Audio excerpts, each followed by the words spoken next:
Assalamualaikum warahmatullahi wabarakatuh. Perkenalkan, saya Novita Martika Putri. Saya bekerja di SD nomor 4 Tuban, Kecamatan Kuta, Kabupaten Badung, Provinsi Bali. Izinkan saya di sini menyampaikan hasil diskusi 1, isu sosial politik dan sosial budaya dalam pendidikan pada mata kuliah studi komparatif pendidikan dasar di berbagai negara.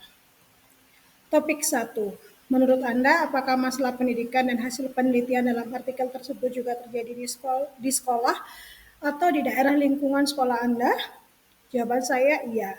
Dari masalah pendidikan dan hasil penelitian dalam artikel ada kondisi yang sama yang juga terjadi di daerah atau lingkungan sekolah saya. Persamaannya, artikel yang kita bahas menyoroti berbagai faktor yang mempengaruhi pendidikan. Beberapa di antaranya memiliki kesamaan dengan kondisi di lingkungan sekolah kami, seperti rendahnya prestasi siswa dalam artikel, dikaitkan dengan kurangnya fasilitas dan kualitas guru. Hanya saja, jika di sekolah kami, faktor utama yang mempengaruhinya adalah kurangnya pengawasan orang tua terhadap penggunaan gadget yang menyebabkan rendahnya motivasi belajar dan kurangnya partisipasi siswa di dalam kelas. Selain itu, pembangunan infrastruktur pendidikan dalam artikel disebut sebagai faktor peningkatan akses dan kualitas pendidikan. Sementara di sekolah kami, meskipun fasilitas sudah memadai, perawatan dan peningkatan sarana tetap diperlukan untuk menciptakan lingkungan belajar yang lebih nyaman dan mendukung prestasi siswa. Selain itu, artikel menekankan pentingnya pelatihan guru yang juga relevan di sekolah kami. Meskipun kualitas guru sudah baik, pelatihan tetap diperlukan agar guru dapat lebih inovatif dan mampu mengatasi tantangan pembelajaran modern, seperti kecanduan gadget. Peran pemerintah dan masyarakat juga menjadi faktor kunci dalam peningkatan pendidikan dan di sekolah kami, dukungan pemerintah daerah sudah sangat baik dalam penyediaan fasilitas dan biaya pendidikan. Namun, keterlibatan orang tua masih perlu ditingkatkan untuk mendukung pembelajaran siswa di rumah. Di artikel juga memberikan berbagai rekomendasi, seperti peningkatan peran sekolah, sarana prasarana, serta kesejahteraan guru yang sebagian besar sudah diterapkan di lingkungan kami. Namun, upaya lebih lanjut masih diperlukan untuk meningkatkan keterlibatan orang tua dalam proses belajar siswa. Selain ada persamaan, ada juga perbedaan. Artikel yang dibahas menyoroti berbagai tantangan dalam pendidikan, seperti kesenjangan kualitas antara daerah perkotaan dan pedesaan, keterbatasan infrastruktur, distribusi guru yang tidak merata, serta biaya pendidikan yang tinggi.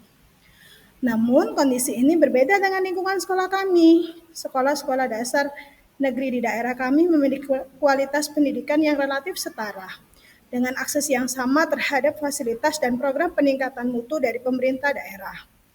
Infrastruktur pendidikan juga sudah memadai, dengan gedung sekolah yang terawat, ruang kelas yang nyaman, akses transportasi yang mudah, serta fasilitas pendukung seperti laboratorium komputer, perpustakaan, dan lapangan olahraga. Selain itu, distribusi guru di wilayah kami cukup merata, dengan jumlah tenaga pengajar yang memadai dan berkualitas, serta adanya pelatihan berkala untuk meningkatkan kompetensi mereka.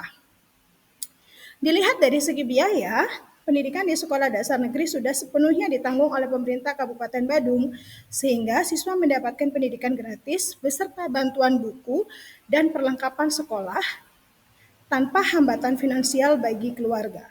Hal ini menunjukkan bahwa meskipun sekolah ada tantangan dalam pendidikan, kondisi di sekolah kami lebih baik dibandingkan dengan yang digambarkan dalam artikel.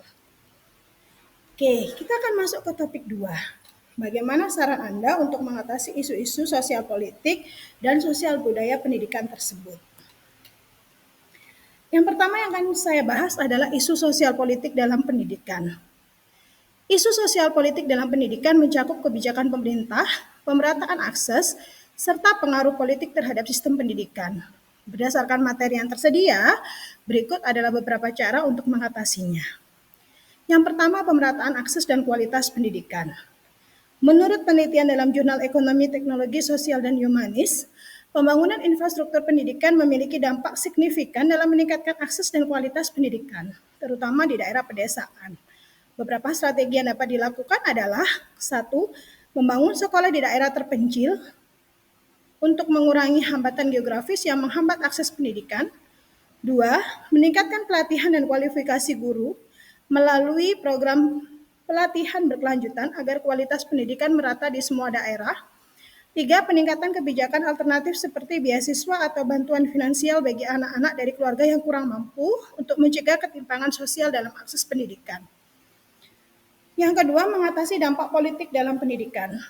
Dari materi 1 disebutkan bahwa politik dapat mempengaruhi pendidikan dalam bentuk regulasi dan kebijakan yang dapat berubah sesuai dengan pemerintahan yang berkuasa. Untuk mengurangi dampak negatif dari politisasi pendidikan diperlukan satu, kebijakan pendidikan yang berkelanjutan yang tidak berubah setiap pergantian pemerintahan. 2. Partisipasi publik dalam kebijakan pendidikan agar tidak hanya ditentukan oleh kepentingan tetapi juga oleh masyarakat dan tenaga pendidik. 3. Desentralisasi pendidikan. Sehingga kebijakan pendidikan tidak hanya ditentukan oleh pemerintah pusat, tetapi oleh pemerintah daerah dengan menyesuaikan kondisi setempat. Yang kedua yaitu isu sosial budaya dalam pendidikan. Isu sosial budaya dalam pendidikan mencakup ketimpangan sosial, perbedaan budaya, dan masalah stratifikasi sosial yang berpengaruh pada pendidikan. Berdasarkan materi yang tersedia, berikut adalah beberapa cara untuk mengatasinya. Yang pertama, mengatasi kesenjangan pendidikan di daerah perkotaan dan pedesaan. Untuk mengatasi masalah tersebut, solusi yang dapat saya berikan yang pertama, distribusi guru yang lebih merata. Yang kedua, penyediaan teknologi pendidikan berbasis digital. Dan yang ketiga, peningkatan kualitas fasilitas pendidikan. Masalah yang kedua yaitu peningkatan inklusivitas pendidikan. Solusi yang dapat saya berikan, yang pertama menyusun kurikulum yang inklusif dengan mempertimbangkan keberagaman budaya, adat istiadat, dan nilai-nilai sosial di setiap daerah. Yang kedua, mendorong pendidikan berbasis kearifan lokal. Dan yang ketiga, memberikan fasilitas pendidikan inklusif bagi anak-anak berkebutuhan khusus. Yang ketiga, yaitu masalah integrasi pendidikan dan nilai sosial budaya. Solusi yang bisa saya berikan, yang pertama, meningkatkan pendidikan karakter berbasis budaya lokal. Yang kedua, menyelenggarakan program pertukaran budaya. Dan yang ketiga, menggunakan pendekatan pembelajaran yang relevan dengan konteks sosial masyarakat.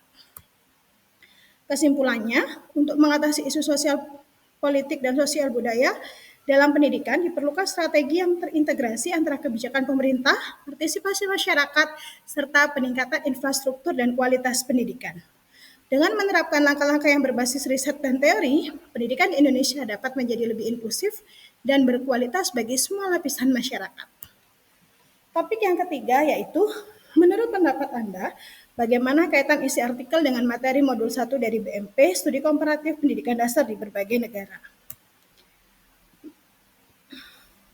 Oke, berdasarkan analisis yang sudah saya lakukan, dapat saya simpulkan bahwa kedua artikel sangat relevan dengan materi modul BMP karena artikel yang pertama membahas bagaimana kebijakan sosial politik khususnya pembangunan infrastruktur pendidikan berperan dalam meningkatkan akses pendidikan dan mengurangi kesenjangan antara daerah, perkotaan, dan pedesaan. Hal ini selaras dengan materi BMP tentang dampak kebijakan politik terhadap pendidikan. Yang kedua, artikel 1.1 atau Jurnal Basic Edu menyoroti bagaimana ketimpangan sosial budaya termasuk stratifikasi sosial dan kesenjangan ekonomi berpengaruh terhadap akses dan kualitas pendidikan di Indonesia. Hal ini mendukung pembahasan dalam materi BMP tentang peran pendidikan dalam perubahan sosial dan teori fungsionalisme struktural. Dengan demikian, kedua artikel ini dapat dijadikan referensi dalam menghadapi bagaimana faktor sosial politik dan sosial budaya mempengaruhi sistem pendidikan dasar baik di Indonesia maupun dalam perspektif global.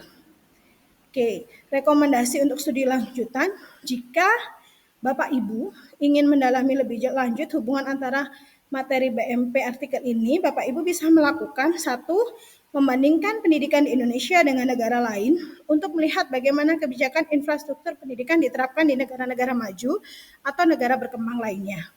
Yang kedua, menganalisis dampak sosial budaya pendidikan di berbagai daerah di Indonesia, terutama dalam konteks keberagaman budaya dan tantangan pendidikan di daerah 3T. Dan yang terakhir, menggunakan teori-teori sosial politik dalam pendidikan untuk memahami lebih dalam bagaimana regulasi dan kebijakan mempengaruhi sistem pendidikan nasional. Nah, ini adalah sumber-sumbernya dari mana saya mengerjakan diskusi ini. Terima kasih atas perhatiannya. Saya tunggu diskusinya, saya tunggu masukannya, saya tunggu sarannya. Terima kasih banyak. Wassalamualaikum warahmatullahi wabarakatuh.